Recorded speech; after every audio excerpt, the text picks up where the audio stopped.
नमस्कार। पेश है मुख्य समाचार। भारत के संविधान निर्माता डॉक्टर भीमराव अंबेडकर के 171वीं जयंती के शुभ अवसर पर जहानाबाद जिला अंतर्गत रामगढ़ मोहल्ला के 8 और 9 नंबर वार्ड के समाज सेवी सुभाष कुमार आज़ाद ने अंबेडकर जी की प्रतिमा पर माल्यार्पण किया। तत्पश्चात अन्य ग्रामीण गणमान्य व्यक्तियों ने भी बारी बारी से उनकी प्रतिमा पर माल्यार्पण किया।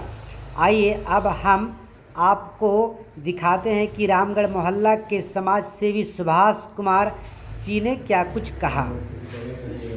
मुख्य समाचार। भारत के संविधान निर्माता डॉक्टर भीमराव अंबेडकर के 171वीं जयंती के अवसर पर जहानाबाद जिला अंतर्गत रामगढ़ मोहल्ला के 8 और 9 नंबर वार्ड के समाज सेवी सुभाष कुमार आज़ाद ने अंबेडकर जी की प्रतिमा पर माल्यार्पण किया। तत्पश्चात अन्य ग्रामीण गणमान्य व्यक्तियों ने भी बारी बारी से उनकी प्रतिमा पर माल्यार्पण किया।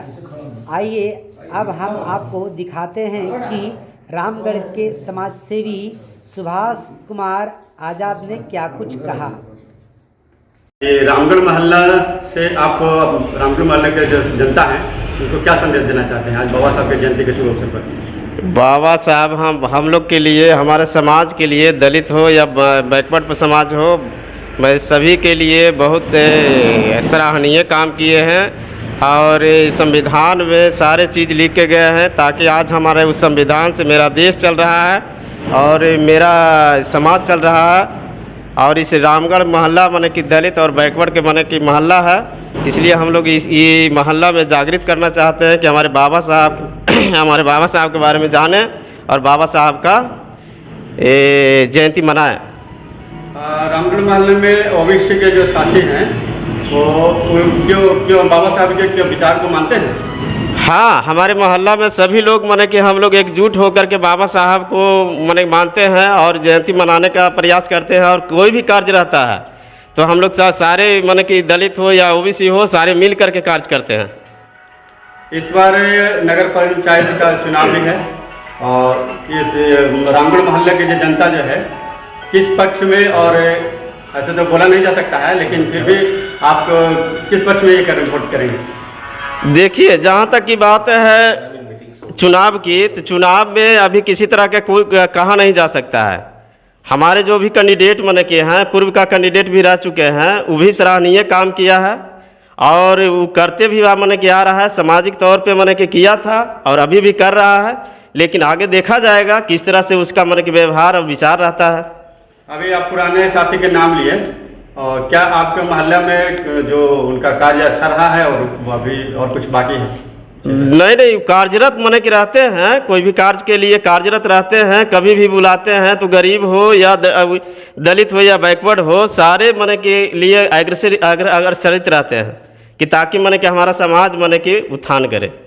देख रहे हैं वार्ड नंबर 10 और 11 साइज बढ़ता है, तो यहाँ पे स्थिति अभी जर्जर स्थिति में भी है, तो क्या उस पर क्या बताएंगे? क्या नहीं, स्थिति तो खराब है ही, लेकिन हम लोग भी माने कि जो वार्ड पार्षद है उसका सब मदद करते हैं, वो भी माने कि मदद के रूप में रहते हैं।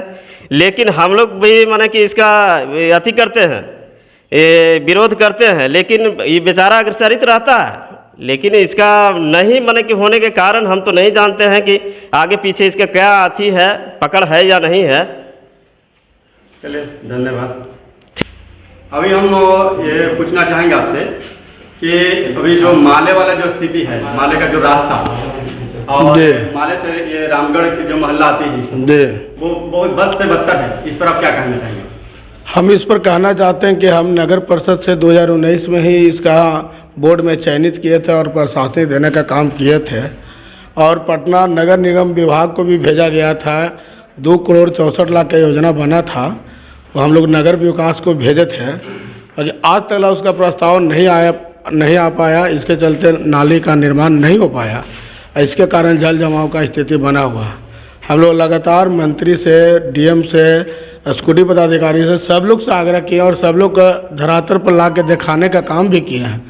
बाकी आश्वासन के अलावा आज तक कुछ नहीं मिल पाया है। ऐसा आपको नहीं लगता है कि दलित और बैकवर्ड को हाशिए पर रखा जाता है? हाँ, ऐसा तो हमको लग रहा है, इसलिए कि कोई पदाधिकारी हम लोग का बीच में सुन ही नहीं रहे हैं, बातें नहीं सुनते हैं, तो हमको तो लगता है। इसीलिए आपकी स्थिति जर्जर है अब रामगढ़ मोहल्ला हाँ, हो या पूरे वार्ड नंबर 8 और 9 का पानी आके रामगढ़ मोहल्ला में डैम्पिंग कर जाता है। उस पर अब जो जीते हैं अब दोबारा फिर आप आ रहे हैं सीट से, जी, तो जीत कर उसके बाद क्या कीजिएगा? हम लोग तो सरकार से हर समय अगर चुनाव जीतते हैं भी हैं तो हर समय मांग करते हैं और मांग कीजिएगा कि दम के साथ लड़ाई कीजिएगा? लड़ाई कर ही रहे हैं। जो बोर्ड में हम लोग का बैठक का प्रस्ताव जो पास होता है, हमेशा वहाँ लड़ रहे हैं कि हमको कार्य होना चाहिए। आज तक कार्य नहीं हो पाया है। पिछले जो कार्यक्रम रहा वो कितना आपका फंड मिला था? कुछ ऐसा कुछ? पिछले कार्यक्रम में मुख्यमंत्री योजना के तहत से हमको 88 लाख रुपया फंड मिला था। जो मुख्यमंत्री योजना के तहत से नली गली का विकास हुआ, जो मुख्यमंत्री योजना में लाइन में जो लगा हुआ था सीरियल नंबर से, उसी योजना का काम हुआ था। और साल में एक बार 7.5 लाख रुपया का फंड मिलता है, जिससे एक नली गली का निर्माण होता है। तो हमने पूरे 5 बरस में 3 बरस विकास हुआ और 2 बरस कोरोना काल के चलते विकास में बाधा आ गया। अच्छा, अब बाबा साहब की जयंती पर अपने जनता को क्या कहेंगे? बाबा साहब को जयंती पर हम यही जनता से कहेंगे कि जनता जागरूक होवे, दलित और बैकवर्ड क्लास जागरूक होवे कि बाबा साहब को अच्छी ढंग से जयंती को मनाया जाए और सब लोग घर घर में इनका मनाया जाए। इसलिए कि संविधान इनका लिखा हुआ है और संविधान के अनुसार ही हमारे जो भी जनता है जो चल रहे हैं और पूरे देश भी चल रहा है संविधान के अनुसार। हाँ, ये बताइए कि बाबा साहब की जयंती पर आपको जनता को क्या संबोधित करें? सबसे पहले मैं बाबा जी को नमन करना चाहता हूँ। बाबा जी का जयंती मनाना नहीं होता, बाबा जी के जो विचारों हैं उसको अपनाना ही जयंती मनाना कहते हैं। उन्होंने जो दलितों और वंचितों के लिए जो लिख के गए, जो संविधान बना के गए हैं, हम उसी के रास्ते पे चल रहे हैं। आप देखा होगा कि भारतवर्ष में जो रिजर्व सीट कहा जाता है अनुसूचित जाति जनजाति के लिए, बाबा का ही देन है कि हम विधानसभा में, लोकसभा में, या कह सकते हैं कि नौकरियों में आरक्षण के बदौलत हम वहाँ पे पड़े हुए। तो मेरा एक ही चीज़ मानना है कि उन्होंने कहा कि शिक्षा वो शेरनी का दूध है जो पी के पहलवान हो सकता है। कायर डेली मरता है, हर दिन मरता है, लेकिन वीर होकर मरिए आप। अपने समाज के लिए लड़िए, अपने दलित समाज, अति पिछड़ा समाज, जो समाज है उनकी लड़ाई लड़िए।